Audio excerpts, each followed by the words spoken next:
우리 하나님 말씀을 함께 보도록 하겠습니다. 네, 우리 룻기의 말씀 3장 우리 11절로 18절의 말씀을 저랑 같이 교독하죠. 네, 룻기 3장 11절로 18절입니다. 우리 개역개정의 말씀으로 읽도록 하겠습니다. 교독하겠습니다. 그리고 이제 내 딸아 두려워하지 말라. 내가 내 말대로 내게 다 행하리라. 내가 현숙한 여자인 줄을 나의 성읍 백성이 다 아느니라.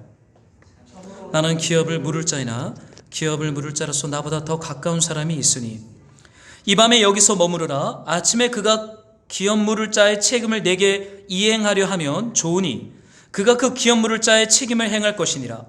만일 그가 기업 물을 자의 책임을 내게 이행하기를 기뻐하지 아니하면 여호와께서 살아계심을 두고 맹세하노니 내가 기업 물을 자의 책임을 내게 이행하리라. 아침까지 누워있을지니라 하는지라. 룻이 새벽까지 누워있다가 사람이 서로 알아보기 어려울 때 일어났으니 보아스가 말하기를 여인이 타작마당에 들어온 것을 사람이 알지 못하여 할 것이라 하였습니다. 보아스가 이르되 내 겉옷을 가져다가 그것을 펴서 잡으라 하매 그것을 펴서 잡으니 보리를 6번 되어 룻에게 지어주고 성읍으로 들어가니라. 함께 읽겠습니다. 시작. 룻이 시어머니에게 가니 그가 이르되 내 딸아 어떻게 되었느냐 하니 룻이 그 사람이 자기에게 한 것을 다 알리고 이르되 그가 내게 이 보리를 6번 되어주매 이르기를 빈손으로 내 시어머니에게 가지 말라 하더이다 하니라. 이에 시어머니가 이르되 내 딸아 이 사건이 어떻게 될지 알기까지 앉아 있으라. 그 사람이 오늘 이 일을 성취하기 전에는 쉬지 아니하리라 하리라. 아멘. 네, 우리 함께 예배하는 우리 성도님들과 우리 사랑하는 아이들 모두에게 주의 임재와 은혜가 충만하기를 우리 주님의 이름으로 축복합니다. 코로나가 지금 너무 크게 터지고 있죠. 용인에 있는 교회를 비롯해서 서울에 있는 교회들, 고양시 지금 수백 명이 넘은 봤습니다. 조심해야 될 것 같아요. 정말 하나님께서 이 땅을 긍휼히 여겨주시기를 기도하는 마음으로 사회적 거리두기 우리가 잘하면서 속히 정상적으로 나라와 우리가 회복될 수 있도록 기도해 주시기를 부탁드립니다. 네, 오늘은 룻기 우리 계속 묵상하고 있는데요. 룻기 3장 11절에서 18절의 말씀을 붙잡고 성취하기 전에는 쉬지 아니하리라 라는 제목으로 하나님 말씀을 좀 함께 나누고자 합니다. 너무 멋진 고백을 나오미가 해요. 오늘 이 일을 보아스가 성취하기 전에는 쉬지 아니하리라. 진짜 멋진 남자죠. 남자들은 좀 이런 게 있어야 돼요. 끝을 볼 때까지는 쉬지 않겠다. 정말 멋진 남자입니다. 보아스를 유력한 자라고 말하는데 그 이유가 좀 여기 있지 않나 이 본문의 말씀을 묵상하면서 좀 발견하게 됩니다. 여러분 룻기를 우리가 계속해서 묵상하고 있는데요. 안식으로 충만한 사람과 안식이 깨어진 사람들을 우리는 보고 있어요. 여러분 그 성경이 말하는 안식 지난주에도 제가 잠깐 나눴지만 밤에는 잠을 자고 낮에는 노동하는 것을 성경은 안식이라고 말합니다. 낮과 밤의 경계선이 이 건강하게 세워져 있는 것이 안식이에요. 뒤죽박죽 마구 섞여 있는 것이 하나님의 말씀을 따라서 하나님께서 보시기에 좋은 상태로 분리되고 경계가 세워지는 것을 성경은 거룩함, 안식, 구원이라고 말하고 있는 것이죠. 여러분 오늘 본문의 말씀을 보니까 보아스가 이런 사람이에요. 보아스는요 낮에 타작마당에서 보리 탈곡일을 하고 밤에는 이 마당 한쪽에 있는 지푸라기 위에서 이 잠을 깊이 잡니다. 낮에는 열심히 일하고 밤에는 단잠을 자요. 이 안식이 있는 것이죠. 낮과 밤의 경계선이 보아스 안에는 명확합니다. 선명해요. 룻이 발치 이불을 들고 몰래 그 보아스의 이불 속으로 들어가는데도 얼마나 깊은 잠을 잤는지 깨지 않습니다. 성경이 말하기를 여호와께서 그의 사랑하는 자에게 잠을 주시지 않겠냐. 시편 120편에 그런 말씀이 있죠. 물론 몸이 조금 아프거나 이렇게 피곤하면 잠이 안 오는 경우도 있습니다. 그때 여러분 하나님이 나를 사랑하지 않나 보다 이렇게 오해하시면 안 돼요. 그럴 수 있어요. 그렇지만 성경은 하나님의 안식과 하나님의 사랑을 단잠으로 표현을 합니다. 이것이 의미하는 바는 낮과 밤의 경계선이 명확한 거예요. 하나님의 말씀으로 말미암아 뒤죽박죽 섞여 있던 것이 질서를 잡고 충만케 된 것을 잠으로 사실은 표현하고 있는 것이죠. 근데 여러분 룻은 어때요? 여러분 나오미는 어떻습니까? 낮에 열심히 일을 해요. 들판에 가서 열심히 이삭을 줍습니다. 그럼 밤에 잠을 자야 되는데 이 3장을 보니까 밤에도 일을 하죠. 회복되지 않은 안식을 회복하기 위해서 밤에도 목욕을 하고 향수를 바르고 새 옷을 입고 보아스의 이불 발치를 들어서 그 이불 속에 들어갔지만 잠을 못 자요. 초긴장하면서 걸릴까 봐. 밤에도 잠을 못 자는 룻과 나오미를 봅니다. 나오미는 잠을 잤겠어요? 며느리를 그렇게 타작마당에 있는 보아스에게 보내놓고 어떤 시어머니가, 어떤 어머니가 딸이 들어오지 않는데 잠을 자겠습니까? 나오미와 룻은 밤에도 잠을 못 자요. 왜요? 안식이 깨어져 있기 때문에. 낮과 밤의 경계선이 없이 계속 일을 하는 룻의 삶, 룻의 마음을 발견하게 돼요. 여러분, 그런 안식에 깨어진 여인이 보아스에게 청혼을 하죠. 당신의 옷자락으로 나를 덮어주소서. 당돌합니다. 당돌해요. 보통 남자들이 청혼을 했는데 이 시대는요, 그것도 이방 여인이고 가진 것도 하나 없는, 어떻게 보면 모함 여자라고 하는 꼬리표가 달려있고 죽은 남편의 과부라고 하는 꼬리표가 단 여인이 그 베들레헴 땅에서 가장 땅을 많이 가지고 있고 가장 일꾼을 많이 가진 유력한 자에게 당신의 옷자락으로 나를 덮어주소서. 여러분, 이것이 믿음이죠. 근데 여러분, 사실 룻의 마음이 어땠을 것 같아요? 두려움 가운데 있죠. 저는 이 본문의 말씀을 묵상하는데 룻이 얼마나 긴장했을까? 이 여자가 얼마나 초긴장하고 얼마나 두려웠을까? 왜요? 여러분, 만약에 이거를 걸리면 동네 사람들한테 찍힙니다. 낙인이 찍혀요. 아니, 남편도 죽은 과부에다가 이방 여인이 남의 남자 자고 있는 이불 발치를 들고 그 안에 들어가? 이거 안 되겠네. 이거 음란한 여자네. 낙인 찍힐 수 있어요. 그것에 대한 두려움. 또 두려움이 있겠죠. 걸리지 않을지라도 보아스가 만약에 거절하면 나 당신과 결혼하지 않을래요, 이럴 수 있거든요. 그럼 어떻게 돼요? 거절당할 것에 대한 두려움. 또 무엇이 있겠습니까? 여러분, 사사시대의 남자들은 못됐어요. 물론 지금도 현대시대도 남자들이 여자들보단 더 못됐죠. 보통 남자들이 못됐습니다. 그런데 여러분, 이 사사시대의 남자들은 진짜 악했는데 왜 악했냐면 자신들의 욕망을 따라 여자들을 도구 삼아요. 자신들이 다 착취하고서는 버려버리는 일들이 사사시대의 끝자락에서 얼마나 많았어요. 레위인의 첩을 베냐민 지파가 집단적으로 폭행하고 버려버리는 일들이 있었잖아요.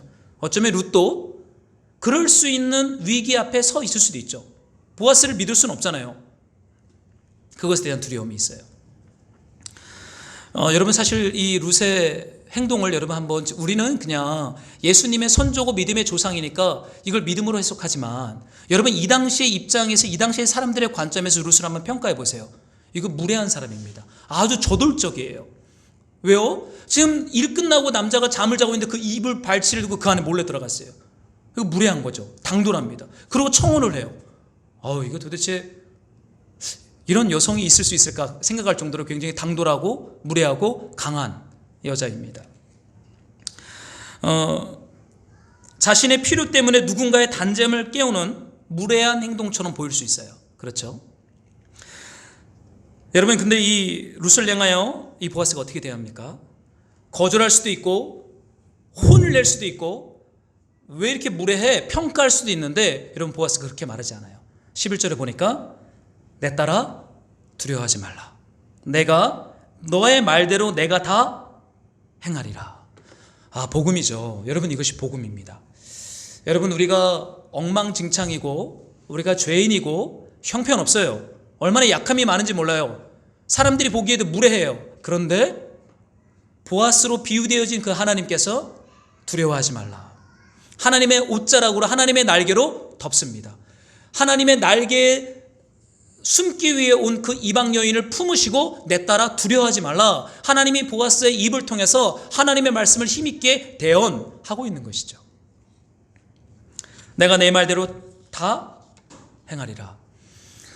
저는 이 말씀을 묵상하다가요, 여러분, 룻이 뭐라고요? 생각해 보세요.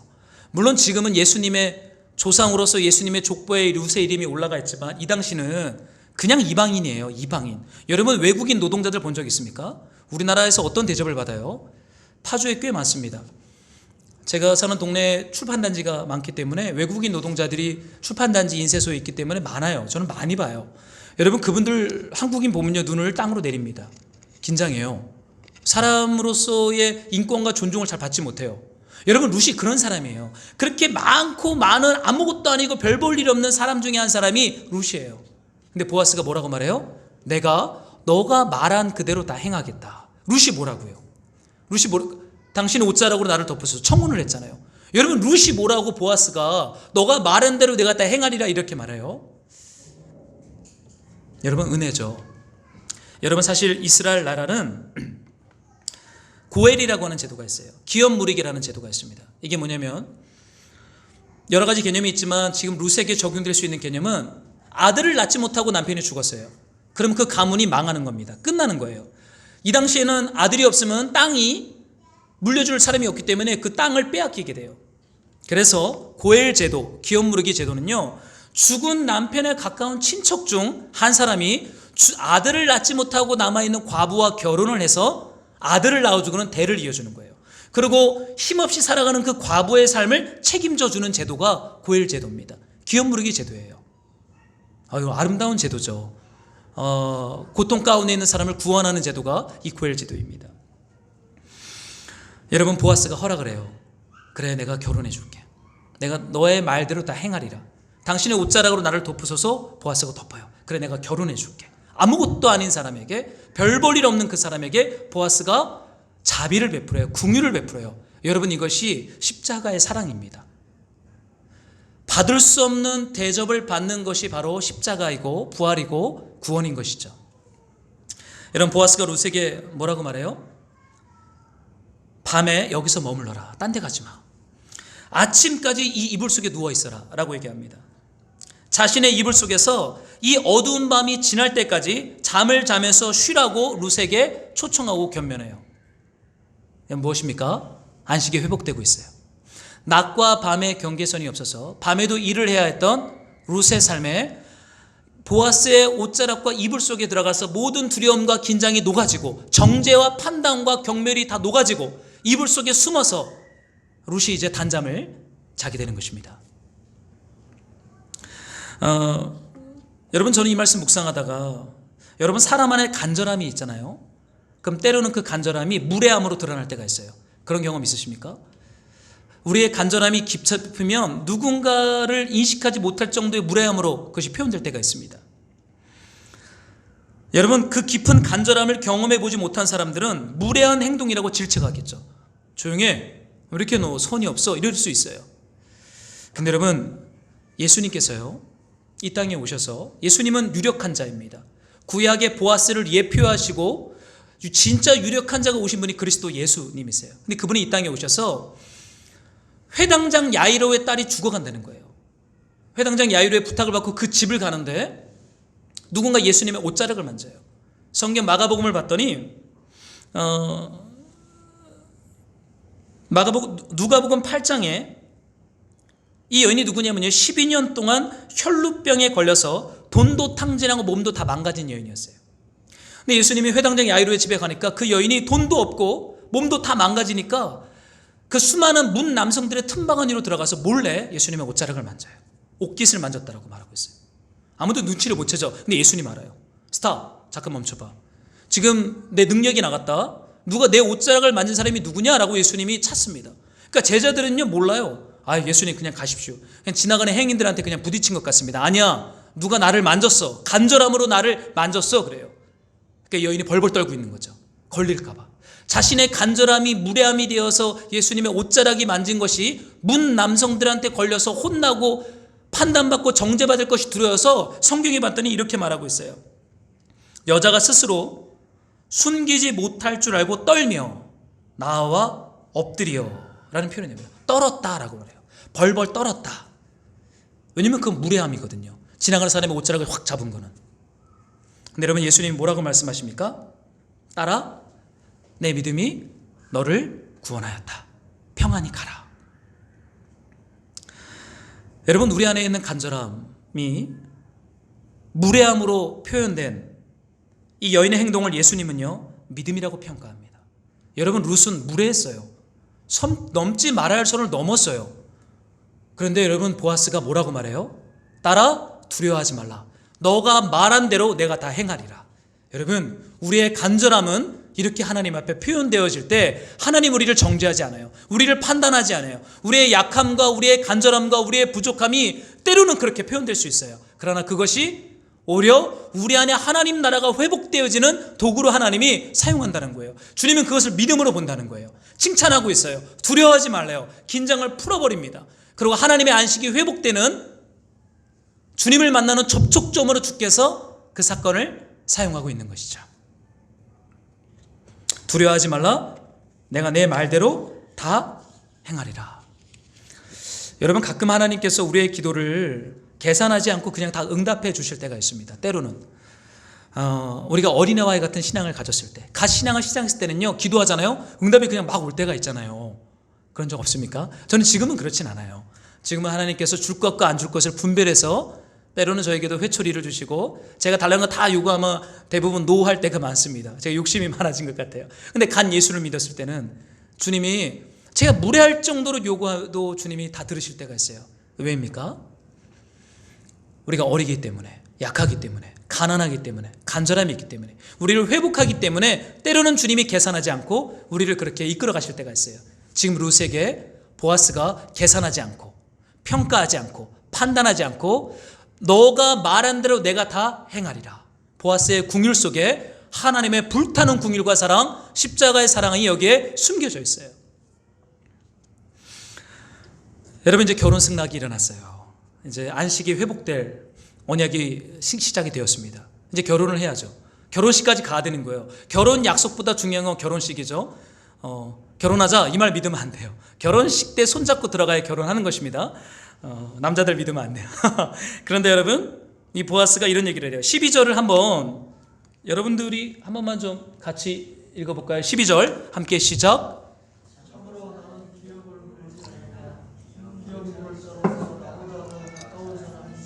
네, 고맙습니다.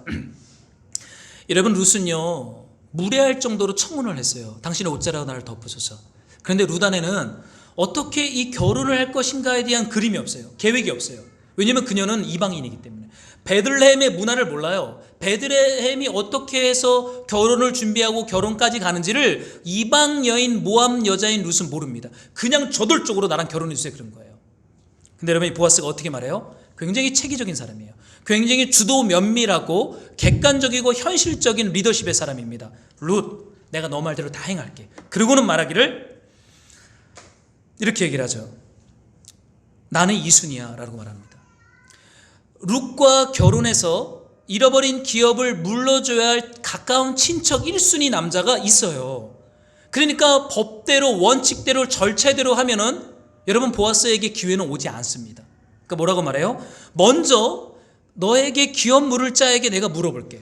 룻과 재혼할 것이냐, 결혼할 것이냐 묻고, 그 사람이 만약에 거절한다면 내가 맹세컨대 너와 결혼하고 너의 기업을 내가 회복할 것이다. 이런 얘기를 합니다. 여러분, 보아스는요 감정적으로 일을 처리하지 않습니다. 우리 하나님은 지금 보아스를 보면서 발견하는 건 분명한 절차를 밟으면서 질서 가운데 최종 결론을 하나님께 맡기고 있어요. 여러분, 우리는요 내가 원하는 것밖에 보이질 않아요. 룻입니다. 왜냐하면 간절하기 때문에. 그 간절함이 때로는 무례함이 되어서 선을 넘어갈 때가 있어요. 우리는 내 필요와 내 응답과 내 것에만 집중을 하죠. 근데 여러분, 보아스는 어떻게 해요? 구체적인 계획이 있어요. 어떻게 룻의 삶의 안식이 회복되고 어떻게 룻과 결혼을 해서 기업을 물려줘야 할지에 대한 분명한 플랜, 계획, 비전, 실행 방법이 이 보아스 안에 있어요. 여러분, 보아스는요 하나님께 결과를 맡깁니다. 만약에 여러분, 보아스는 베들레헴에서 가장 힘 있는 사람이에요. 땅도 많고 일꾼들도 많아요. 무시할 수 있어요.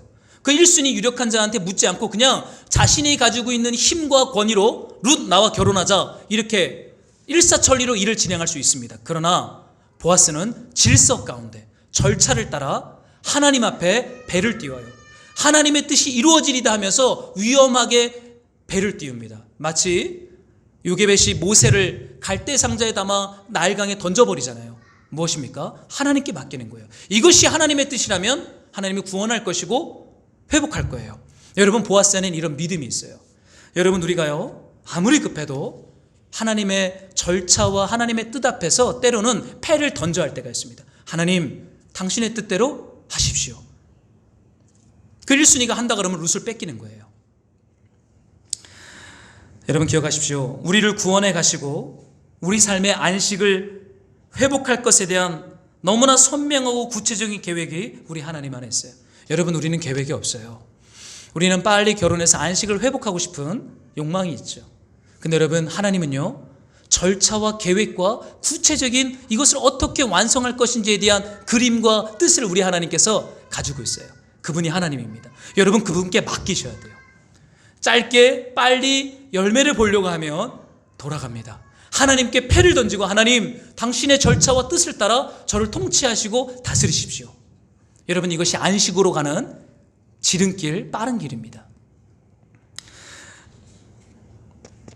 여러분, 사실 저도 이제 교회 개척자 아닙니까? 교회 개척자로서 이 갓 태어난 이 작은 교회가 좀 빨리 성장하고 빨리 안정을 잡고 빨리 튼튼한 공동체가 되면 좋겠다라고 하는 조급함이 있어요. 안식을 빨리 회복하면 좋겠다. 룻과 같은 간절함이 있어요. 그래서 때로는 무례함이 드러날 때도 있죠. 그렇지만 저는 어떻게 그 길을 가야 될지에 대한 계획이 없어요. 플랜이 없어요. 있는 줄 알았는데 정작 해보니까 없더라고요. 그렇지만 여러분, 하나님은 아시는 것이죠. 우리네 삶의 안식이 회복되는 길, 우리의 가정과 일터 안에 하나님의 통치와 다스림이 회복되는 빠른 길과 구체적인 절차와 과정을 하나님은 아세요.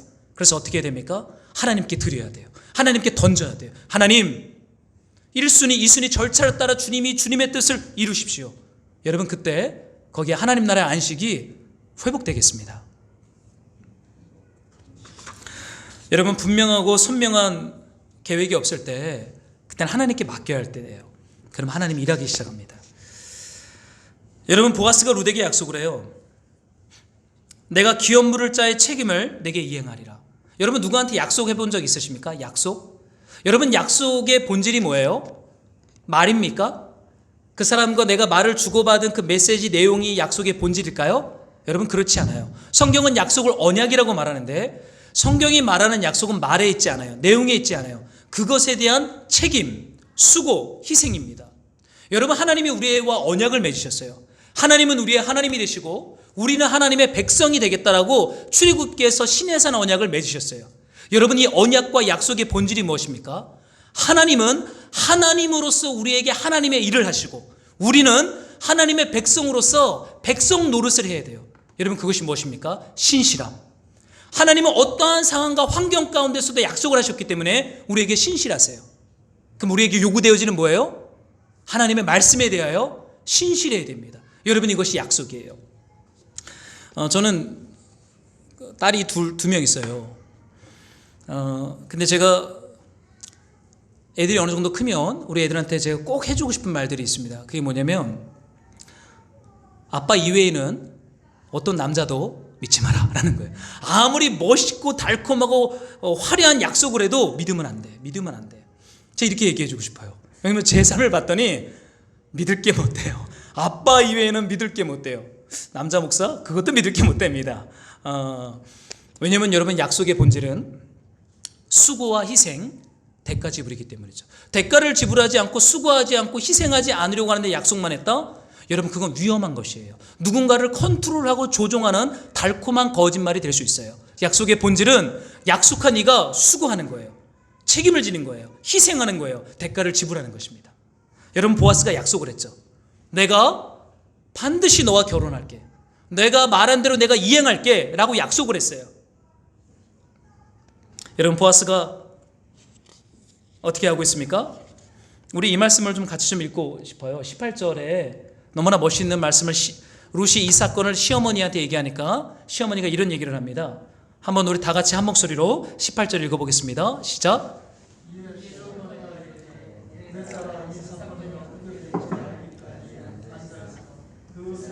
오늘 이 일을 성취하기 전에는 쉬지 아니하리라. 여러분, 보아스는요, 밤에 이불 속에서 룻과 맺은 약속, 언약이 성취되기 전까지 결코 쉬지 않는 사람입니다. 쉬지 않는 사람. 여러분, 이런 사람 만나야 돼요. 약속한 것이 성취되기 전까지 쉬지 않는 사람. 오늘 그 약속이 이행되리라. 며칠도 아니에요. 약속은요 반드시 그 오늘 실행해야 됩니다. 오늘 그 약속이 성취되기 전까지 나는 결코 쉬지 않으리라. 여러분, 보아스를 나오미는 너무나 정확하게 평가하고 판단하고 있는 것이죠. 여러분, 이 보아스를 룻기가 뭐라고 표현한지 기억나십니까? 룻기 2장에서 베들레헴에 한 사람이 있는데 보아스가 있는데 그 사람이 어떤 사람이라고요? 유력한 자. 유력한 자라 그러잖아요. 여러분, 유력한 자는 말 그대로 힘센 남자예요. 이 본문을 그대로 원어를 보면 이쉬 남자입니다. 깃보루 하일, 깃보루 용사, 하일 힘센 용사, 힘센 남자가 바로 유력한 자 보아스예요. 여기 본문에도 룻을 현숙한 여인이라고 말하죠. 이거는 힘센 여자입니다. 힘센 남자와 힘센 여자가 만나서 결혼했어요. 비슷한 사람끼리 만나는 것이죠. 근데 여러분, 이 유력한 자의 특징이 뭐예요? 약속한 것이 실행되기 전까지는 결코 쉬지 않는 사람을 성경은 유력한 자라고 말하는 거예요. 참된 용사라고 말합니다. 땅을 많이 가진 것, 일꾼을 많이 고용하는 것, 이삭을 풍성하게 거둔 것이 유력함일까요? 아니에요. 성경은 이것을 부라고 말하지 않아요. 성경은 이것을 유력함이라고 말하지 않아요. 유력함이 무엇입니까? 언약에 대하여 신실한 사람.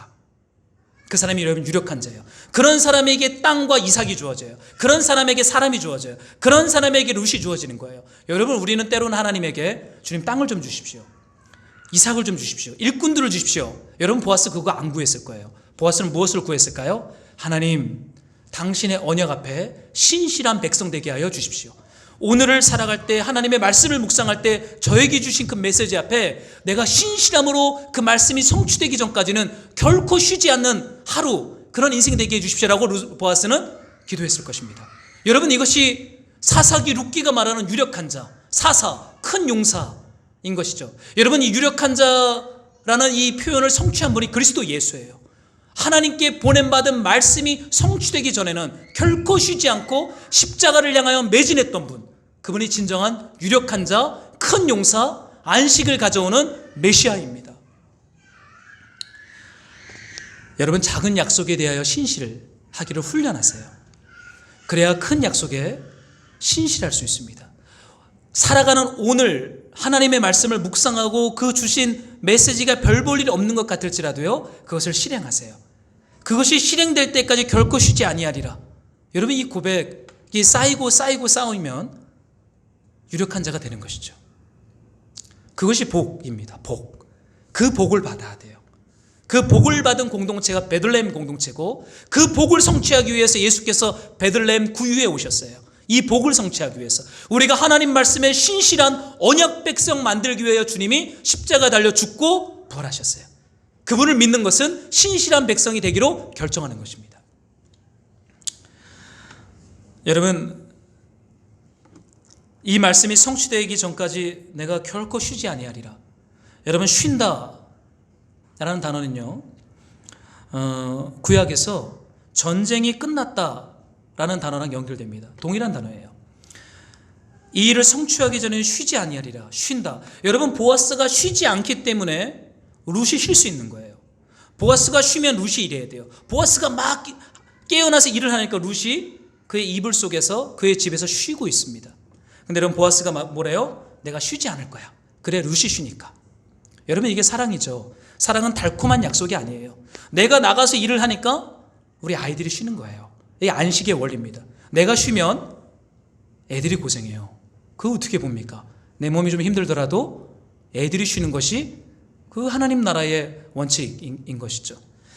근데 여러분, 여호수아에 보면 이런 말씀이 있어요. 제가 읽어드릴게요. 11장. 이와 같이 여호수아가 여호와께서 모세에게 말씀하신 대로 그 온 땅을 점령하여 이스라엘 지파의 구분에 따라 기업으로 주매 그 땅의 전쟁이 그쳤더라. 전쟁이 그쳤더라.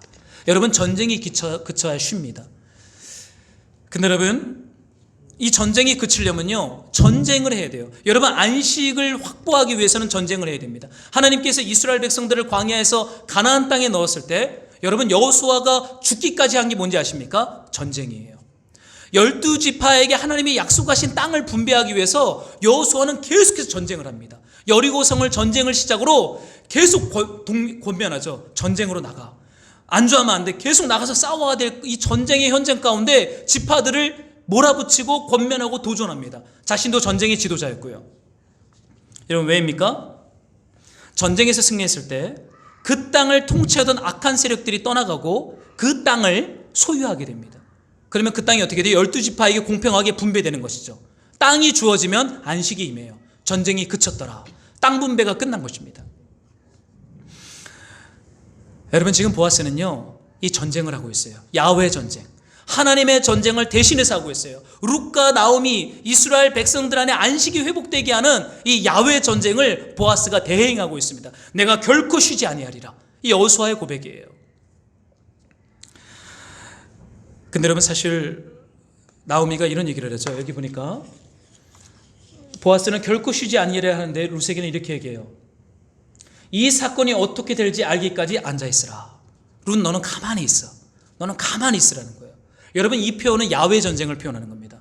전쟁에서는요, 하나님 백성들이요 막 나가서 칼 휘두르고 막 뒤죽박죽 싸우고 엎어뜨리고 이렇게 싸우지 않아요.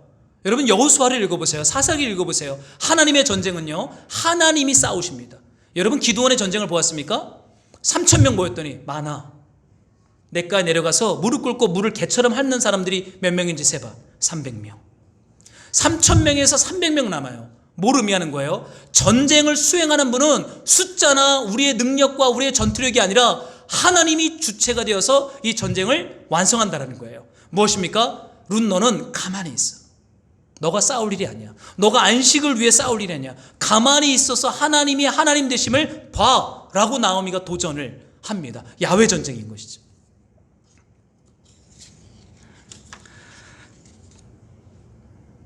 사랑하는 성도 여러분, 하나님은요 우리를 위해 전쟁을 수행하는 분이세요. 우리 안에 안식을 회복되기 위해서. 성경에 이런 말씀이 있어요. 제가 좀 읽어드리죠. 시편에 보니까 이스라엘 지키시는 이는 졸지도 아니하시고 주무시지도 않는다. 무슨 말입니까? 우리를 위해서 싸우시는 거예요. 우리를 위해 전쟁을 하십니다. 여러분 예수님께서 이 땅에 오셔서 공생의 사역을 할 때 충격적인 사건이 하나 있었어요. 안식일에 베데스다 연못에서 38년 동안 병에 고통당하던 사람이 있습니다. 근데 예수님이 그러죠. 일어나 걸으라. 병상을 가지고 가라. 회복시킵니다. 그러니까 이 유대 회당에서 성전에서 일하던 사람들이 안식일날 이 사람이 회복된 것을 보고 누가 너를 고쳐줬냐? 그 예수님 안 보이죠. 성전에서 이 치유받은 사람이 저분이 나를 고쳐줬습니다. 그러니까 종교 지도자들이 가서 그래요. 선생님, 안식일에 사람을 고치면 어떡합니까? 그거는 율법 범죄입니다. 예수님께 막 혼을 내요. 평가하고 판단합니다. 안식일날 일을 했다고. 근데 예수님 뭐라고 말해요? 요한복음 5장 17절에 이런 말씀을 합니다.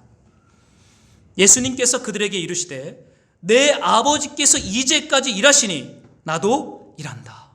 사랑하는 성도 여러분, 예수님이 일했기 때문에 우리가 안식을 누리는 거예요. 여러분 예수님께서 안식일에 일하고 예수님이 십자가로 일했고 예수님이 하나님 말씀 앞에 순종하는 일을 계속했기 때문에 하나님의 전쟁을 최전방에서 수행했기 때문에 우리 안에 깨어지고 으그러지고 잃어버린 안식과 기업이 회복되는 것입니다. 여러분 내가 열심히 무언가를 해서 안식이 회복된다면 이 땅에 고통당하는 사람이 많지는 않을 것 같아요. 아무리 내가 하고 또 해봐도 안 되는 거예요. 무엇입니까?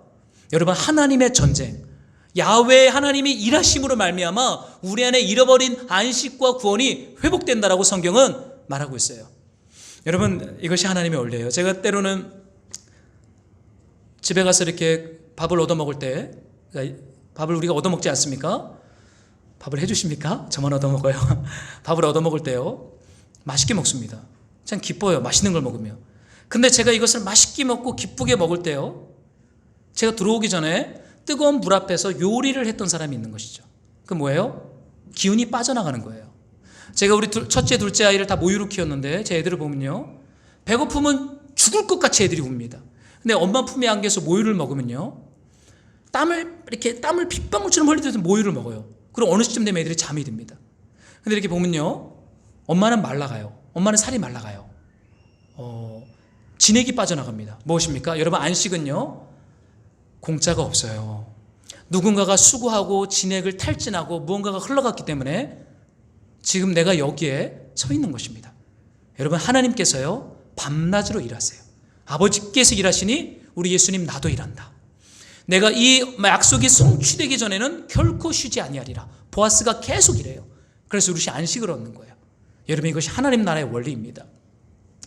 여러분, 우리가 여기까지 온 것은 당연한 것이 아니에요. 여러분의 열심과 수고로 여기까지 왔을까요? 아니에요. 하나님이 수고하셨고 누군가가 수고했기 때문에 그 흘러온 진액을 받아먹고 우리가 여기까지 온 것이죠. 아버지께서 일하시니 나도 일한다. 사랑하는 성도 여러분, 그렇다면 우리는 어떻게 해야 됩니까? 나오미가 말해요. 내 딸아, 이 사건이 어떻게 될지 알기까지 앉아있으라. 그렇다면 마냥 게으르게 아무것도 하지 않고 우리가 있어야 됩니까? 그렇지 않아요. 가만히 앉아있는 것은 적극적인 것입니다. 지금 나오미가 말하는 것은 게을르게 그냥 있어라, 아무것도 하지 마라, 이걸 말하는 게 아니에요. 적극적으로 어떻게 하나님이 안식을 회복해 가는지 그분을 주목해라, 그분에게 집중해라, 그분을 의지하라는 거예요. 여러분, 이게 더 힘들어요. 동분서주하면서 내가 일하는 것보다 가만히 앉아서 하나님이 일하실 것을 집중하며 그 방향을 따라가며 그분의 음성을 듣는 삶이 어쩌면 더 쉽지 않을 수 있어요. 여러분, 예수님이 십자가에 달려 죽기 전에 베다니에서 마리아가 향유 옥합을 깨트리지 않습니까? 그리고 주의 발치에 가만히 앉아 있어요.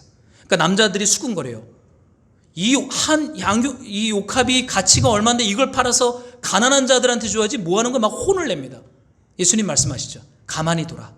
이 여자가 나에게 좋은 일을 했다. 그리고 이 여자의 사건을, 이 복음이 온 세상에 전파되는 곳마다 이 여자의 이야기를 꼭 나누라 라고 얘기를 합니다. 여러분, 그 여자가 뭐 했어요? 자신의 것을 깨트렸어요. 예수님 발치에 앉아 있었어요. 허비했어요. 시간을 낭비하고 삶을 낭비하고 가치 있는 것을 허비했어요. 그런데 그것이 주님의 죽으심과 주님의 부활과 다시 오실 예수 그리스도의 재림을 예배하는 예배 사건으로 주님은 인정하시고 기름 부으시고 온 세상의 여인의 가만히 앉았던 사건을 복음으로 소개합니다. 사랑하는 성도 여러분, 가만히 앉아 있으십시오. 너무 많은 것들을 하려고 하지 마세요. 여러분, 가만히 앉아 있는 것이 때로는 아무것도 안 하는 것 같지만 때로는 본질을 행하는 것일 때도 있습니다. 왜냐하면 결코 쉬지 아니하리라 라고 말씀하시는 보아스의 열심 앞에서 룻은 가만히 있어야 돼요. 안식을 스스로의 열심과 노력으로 쟁취하려면 안 돼요. 하나님을 바라보고 하나님을 사랑하고 그 말씀 앞에 엎드리고 그 주님의 음성을 듣고 그분을 사랑하는 것, 여러분, 이거보다 더 귀하고 가치 있는 것은 없습니다. 사랑하는 성도 여러분, 안식을 성취하시는 분은 보아스예요. 안식을 성취하는 분은 우리 야훼 하나님이십니다. 전쟁으로, 수고로 그 일을 행하겠습니다. 그분을 바라보면서 우리가 가만히 앉아 있읍시다. 두려워하지도 말고 긴장하지도 말고 미래를 계산하지 말고 나에게 말씀하신 그것을 이룰 때까지 오늘 하루를 충성되게 언약의 신실한 백성으로 살아가며 그 발치에 앉아 있을 때 이스라엘 땅에 하나님의 안식이 회복되는 것을 우리는 보고 경험하게 될 줄로 믿습니다. 우리 좀 이 말씀을 붙잡고 우리가 한번 같이 기도하기를 원합니다.